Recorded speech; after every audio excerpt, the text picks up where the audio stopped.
Hi friends, అందరికీ good morning. మీరు చూస్తున్నారు Veediyam Telugu YouTube channel. Friends, ఈరోజు ఈ వీడియోలో మనం ఎస్బీఐకి సంబంధించి మనకు కొత్త ఏటీఎం కార్డు వస్తుంది కదా, ఆ కొత్త ఏటీఎం కార్డుకి మనం పిన్ అయితే సెట్ చేసుకోవాల్సి ఉంటుంది. ఆ పిన్ను ఎలా సెట్ చేసుకోవాలి అనే దానికి సంబంధించి complete details step by step explain చేస్తాను. ఈ వీడియోని మీరు స్కిప్ చేయకుండా చివరి దాకా చూడండి. ఫ్రెండ్స్, మనకు ఏదైనా ఎస్బీఐకి సంబంధించి కొత్త ఏటీఎం కార్డు వచ్చినప్పుడు ఆ ఏటీఎం కార్డుకి మనం ఫస్ట్ టైం పిన్ అయితే జనరేట్ చేసుకోవాల్సి ఉంటుంది. ఆ పిన్ మీరు ఆన్లైన్లో జనరేట్ చేసుకోవచ్చు, లేదా ఏటీఎం సెంటర్కి వెళ్ళి ఏటీఎం నుంచి మనం జనరేట్ చేసుకోవచ్చు. సో ఈ రోజు ఈ వీడియోలో మనం ఏటీఎం సెంటర్కి వెళ్ళి మనం ఈ ఎస్బీఐ ఏటీఎంకి సంబంధించి కొత్త పిన్ ఎలా జనరేట్ చేసుకోవాలో చూద్దాము. మీరు మీ యొక్క ఎస్బీఐకి సంబంధించి ఏటీఎం కార్డ్ పిన్ జనరేట్ చేసుకోవాలంటే ఖచ్చితంగా మీరు ఎస్బీఐకి సంబంధించిన ఏటీఎం దగ్గరికి మాత్రమే వెళ్ళాలి. ఏటీఎం దగ్గరికి వెళ్ళే ముందు మీ యొక్క బ్యాంక్ అకౌంట్ నెంబర్ తీసుకెళ్ళండి. అదేవిధంగా మీ యొక్క బ్యాంక్ అకౌంట్తో లింక్ అయిన మొబైల్ నెంబర్కి సంబంధించి ఆ మొబైల్ కూడా తీసుకెళ్ళండి. ఎందుకంటే ఒక పిన్ అయితే వస్తుంది, ఆ పిన్ మీరు ఎంటర్ చేయాల్సి ఉంటుంది. సో మీరు ఎస్బీఐకి సంబంధించి ఏటీఎం సెంటర్కి వెళ్ళి మీ యొక్క పిన్ అయితే జనరేట్ చేసుకోండి. సో మనం ఎస్బీఐ ఏటీఎం సెంటర్కి వెళ్ళిన తర్వాత మన యొక్క కార్డ్ని అయితే ఇన్సర్ట్ చేయాల్సి ఉంటుంది. ఇన్సర్ట్ చేయగానే నెక్స్ట్ మనకి ఇలా చూపిస్తుంది, మీ యొక్క కార్డ్ని రిమూవ్ చేయొద్దండి, టోటల్ ట్రాన్సాక్షన్ అయ్యేంత వరకు అది అలాగే ఉంటుందని చెప్తుంది. ఆటోమేటిక్గా నెక్స్ట్ మనకి ఇలా చూపిస్తుంది సెలెక్ట్ లాంగ్వేజ్ అనేసి. సో మీరు ఇంగ్లీష్ అయితే ఇంగ్లీష్ సెలెక్ట్ చేసుకోండి, హిందీ అయితే హిందీ సెలెక్ట్ చేసుకోండి. సో మనం ఇంగ్లీష్ సెలెక్ట్ చేసుకుందాం. ఇంగ్లీష్ పైన క్లిక్ చేయండి. నెక్స్ట్ మనకి ఇలా ఓపెన్ అవుతుంది. ఇక్కడ చూడండి విత్డ్రావల్ అనేసి, ఫాస్ట్ క్యాష్ అనేసి, బ్యాంకింగ్ అనేసి, ఇక్కడ చూడండి లాస్ట్లో పిన్ జనరేషన్ అని ఉంటుంది. సో మీరు ఏంటంటే పిన్ జనరేట్ చేసుకోవాలి కాబట్టి మనం ఈ పిన్ జనరేషన్ అనే దానిపైన క్లిక్ చేయాల్సి ఉంటుంది. దీనిపైన క్లిక్ చేయండి. మీరు పిన్ జనరేట్ పైన క్లిక్ చేయగానే నెక్స్ట్ మనకి ఇలా చూపిస్తుంది, మీ యొక్క అకౌంట్ నెంబర్ ఇక్కడ ఎంటర్ చేయమని అడుగుతుంది. మనం చెప్పుకున్నాం మీ యొక్క అకౌంట్ నెంబర్, మీ యొక్క మొబైల్ నెంబర్ తీసుకొని రావాలని చెప్పాను కదా. సో మీ యొక్క అకౌంట్ నెంబర్, మీ యొక్క ఎస్బీఐకి సంబంధించిన అకౌంట్ నెంబర్ ఇక్కడ ఎంటర్ చేసి ఇక్కడ కరెక్ట్ అయితే దీనిపైన క్లిక్ చేయండి, లేదంటే దీనిపైన క్లిక్ చేయండి. సో మనం అకౌంట్ నెంబర్ ఎంటర్ చేసి దీనిపైన క్లిక్ చేస్తే మనకు నెక్స్ట్ పేజ్కి అయితే వెళ్తుంది. నెక్స్ట్ మీ యొక్క 10 డిజిట్ మొబైల్ నెంబర్ ఎంటర్ చేయమని అడుగుతుంది. సో మీ యొక్క రిజిస్టర్ మొబైల్ నెంబర్ ఏదైతే ఉందో ఆ మొబైల్ నెంబర్ ఇక్కడ ఎంటర్ చేసి ఇక్కడ ప్రెస్ కరెక్ట్ అని ఉంది, దీనిపైన క్లిక్ చేయండి. మనకు నెక్స్ట్ పేజ్కి అయితే వెళ్తుంది. నెక్స్ట్ మనకి ఇలా చూపిస్తుంది your transaction is being process, please wait అనేసి. ఇది ప్రాసెస్ అయిన తర్వాత ఆటోమేటిక్గా మనకు నెక్స్ట్ పేజ్కి అయితే వెళ్తుంది. నెక్స్ట్ మనకి ఇలా చూపిస్తుంది యువర్ ట్రాన్సాక్షన్ కంప్లీట్ అనేసి, తర్వాత ప్లీజ్ టేక్ యువర్ కార్డ్ అనేసి చెప్తుంది. సో మన యొక్క కార్డ్ని మనం బయటకు తీసేసుకుంటాము. ఇక్కడ ఏంటంటే మన మొబైల్ నెంబర్కి ఒక మెసేజ్ అయితే వచ్చి ఉంటుంది. ఆ మెసేజ్ మనం ఇప్పుడు చూద్దాము. మన మొబైల్ నెంబర్కి ఒక మెసేజ్ అయితే వచ్చి ఉంటుంది. ఎస్బీఐకి సంబంధించి ఎస్బీఐ నుంచి మనకు ఒక మెసేజ్ అయితే వచ్చి ఉంటుంది. Your one time pin for debit card ending అనేసి. ఇక్కడ మీ యొక్క డెబిట్ కార్డ్కి సంబంధించిన నెంబర్ ఇక్కడ చూపిస్తుంది. తర్వాత మనకు వన్ టైం పిన్ అనమాట. మీరు ఫస్ట్ టైం ఈ పిన్ యూజ్ చేసి మీరైతే లాగిన్ అవుతారు. మీరు ఈ పిన్ యూజ్ చేసి మీరు ఏటీఎంని అయితే యూజ్ చేస్తారు. ఇది వన్ టైం పిన్ అనమాట. ఇది ఒకసారి యూజ్ చేసుకోవాలి. దీన్ని యూజ్ చేసి మీ యొక్క పిన్ అనేది, కొత్త పిన్ అనేది క్రియేట్ చేసుకోవాల్సి ఉంటుంది. ఇక్కడ చూడండి మనకి ఆల్ఫాబెట్స్లో ఇక్కడ ఉంటుంది, లెటర్స్లో 2741 అనేసి ఇక్కడ ఉంటుంది కదా, 2741 అనేసి, 2741 అనేది ఇది మీ యొక్క వన్ టైం పిన్ అనమాట.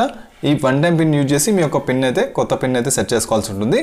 సో ఈ మెసేజ్ వచ్చిన తర్వాత మళ్ళీ మనము ఏటీఎం సెంటర్లో కార్డ్ని ఇన్సర్ట్ చేసి పిన్ అయితే చేంజ్ చేసుకోవాల్సి ఉంటుంది. ఈ పాత పిన్, ఈ నెంబర్, ఈ పిన్ని ఎంటర్ చేసి కొత్త పిన్ అయితే సెట్ చేసుకోవాల్సి ఉంటుంది.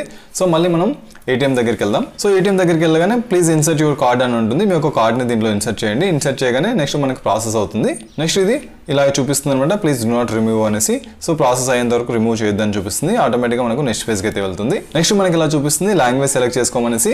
సో ఇంగ్లీష్ అయితే ఇంగ్లీష్, హిందీ అయితే హిందీ సెలెక్ట్ చేసుకోండి. లాంగ్వేజ్ సెలెక్ట్ చేసుకోగానే మనకు నెక్స్ట్ పేజ్కి అయితే వెళ్తుంది. నెక్స్ట్ మనకి ఇలా ఓపెన్ అవుతుంది fast cash, withdrawal, banking, pin generation అని. ఇందాక మనం ఫస్ట్ టైం పిన్ జనరేట్ చేసేటప్పుడు దీన్ని క్లిక్ చేసాము. సో మనకు పిన్ జనరేషన్ ప్రాసెస్ అనేది మనకు మెసేజ్ వచ్చింది. మెసేజ్ వచ్చిన తర్వాత మనం పిన్ అయితే చేంజ్ చేసుకోవాల్సి ఉంటుంది. సో మీరు ఏంటంటే ఇప్పుడు ఇక్కడ బ్యాంకింగ్ అని సెలెక్ట్ చేసుకోవాల్సి ఉంటుంది. సో పిన్ జనరేషన్ అనేది కాదు, ఇప్పుడు next banking. First time pin generation click చేస్తారు, ఇప్పుడు బ్యాంకింగ్ క్లిక్ చేయండి. బ్యాంకింగ్ క్లిక్ చేయగానే మనకు నెక్స్ట్ పేజ్కి అయితే వెళ్తుంది. మీరు బ్యాంకింగ్ పైన క్లిక్ చేయగానే మనకు నెక్స్ట్ ఇలా డిఫరెంట్ ఆప్షన్స్ అయితే చూపిస్తాయి. రిజిస్ట్రేషన్ అనేసి, ట్రాన్స్ఫర్ అనేసి, సర్వీసెస్ అనేసి, బ్యాలెన్స్ ఎంక్వైరీ, మినీ స్టేట్మెంట్ ఇలా చూపిస్తుంది. ఇక్కడ చూడండి లాస్ట్లో పిన్ చేంజ్ అని ఉంటుంది. సో మీరు మీ యొక్క మొబైల్ నెంబర్కి వచ్చిన పిన్ ఏదైతే ఉందో దాన్ని వన్ టైం యూజ్ చేస్తారు, మళ్ళీ యూజ్ చేయరు కాబట్టి దాన్ని మీరు చేంజ్ అయితే చేసుకోవాల్సి ఉంటుంది. పర్మనెంట్ పిన్ అయితే ఒకటి సెట్ చేసుకోవాల్సి ఉంటుంది. సో మీరు పిన్ చేంజ్ అనే దానిపైన క్లిక్ చేయండి. మనకు నెక్స్ట్ పేజ్కి అయితే వెళ్తుంది. నెక్స్ట్ మనకి ఇలా చూపిస్తుంది ఏదైనా ఒక 2 డిజిట్ నెంబర్ ఎంటర్ చేయమని అడుగుతుంది. 10 to 99 వరకు ఏదైనా ఒక డిజిట్ నెంబర్ ఎంటర్ చేయమని అడుగుతుంది, 2 డిజిట్ నెంబర్.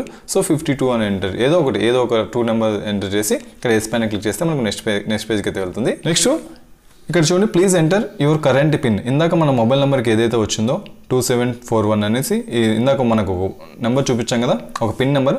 ఆ పిన్ నెంబర్ ఇక్కడ ఎంటర్ చేయండి.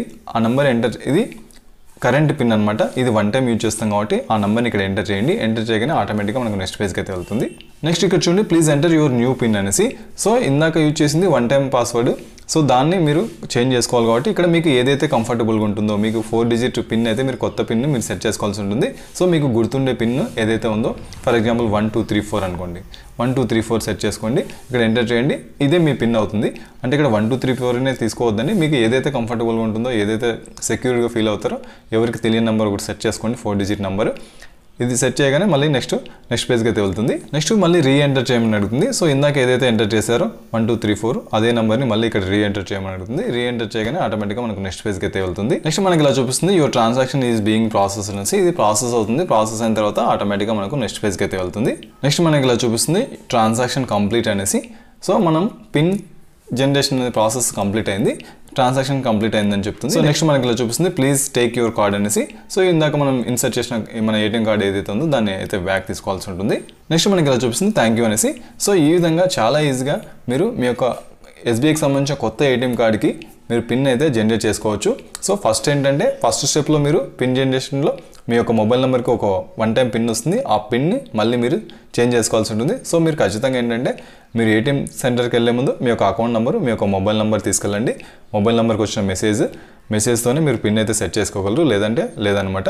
ఇది ఓన్లీ ఎస్బీఐకి సంబంధించిన ఏటీఎం సెంటర్లోనే మీరు సెట్ చేసుకోవాల్సి ఉంటుంది. వేరే ఏటీఎం సెంటర్స్ అంటే యూనియన్ బ్యాంక్లో కావచ్చు లేదా ఆంధ్ర బ్యాంక్లో కావచ్చు, ఇలా వేరే ఏటీఎం సెంటర్స్లో మీరు సెట్ చేసుకోవచ్చా అని అడుగుతారు మళ్ళీ. సో అలా కాదు, ఎస్బీఐకి సంబంధించి ఏటీఎం సెంటర్కనే వెళ్ళాలి, అక్కడే మీరు మీ యొక్క పిన్ జనరేషన్ అయితే చేసుకోవాలన్నమాట. సో ఫ్రెండ్స్ ఇది ఈ ఎస్బీఐకి సంబంధించి ఏటీఎం కార్డ్కి సంబంధించిన పిన్ జనరేషన్ ప్రాసెస్. ఫ్రెండ్స్ ఈ వీడియో మీకు ఉపయోగపడిందని అనుకుంటున్నాను. ఇలాంటి మరిన్ని వీడియోస్ కోసం మన ఛానల్ సబ్స్క్రైబ్ చేసుకొని పక్కన బెల్ ఐకాన్ క్లిక్ చేస్తే మన ఛానల్ వచ్చే కొత్త వీడియోస్ మీకు ఎప్పటికప్పుడు నోటిఫికేషన్లో వస్తుంటాయి. ఈ వీడియోకి ఒక లైక్ అయితే చేయండి, ఎందుకంటే మీరు చేసే లైక్ అనేది మాకు కొంచెం సపోర్టివ్గా ఎంకరేజ్మెంట్గా ఉంటుంది. థ్యాంక్ యూ ఫ్రెండ్స్, జై హింద్.